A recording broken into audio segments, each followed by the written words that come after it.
Imri Pajazit, Curi u lind në vitin 1971 në Han të Elezit. Shkollën fillore e kreu në qytetin e lindjes, ndërsa të mesmen në Kaçanik. Pas përfundimit të shkollës së mesme, ai do të punojë në Etë Besa në Han të Elezit, duke ndihmuar familjes së tij.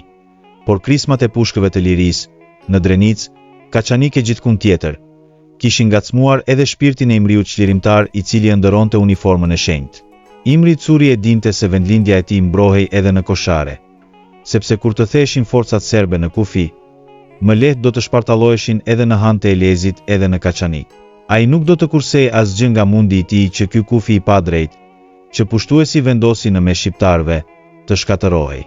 Nëpër këto betejë ushtarët e Uçkës arrin që të marrin karakollin ushtarak serb te rasa e Zogut, dhe për 7 ditë me radhë arrin që edhe më tepër të zgjerojnë atë. Forcat serbe për t'i rikthyer territoret e humbura.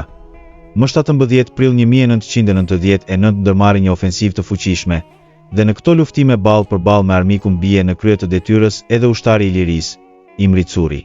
Pas rënies heroike, Imri Curi varroset me nderime ushtarake në varrezat e qytetit të Bajram Curit dhe zhvarimin e tij e ka bërë komanda e brigadës së Pashtrikut.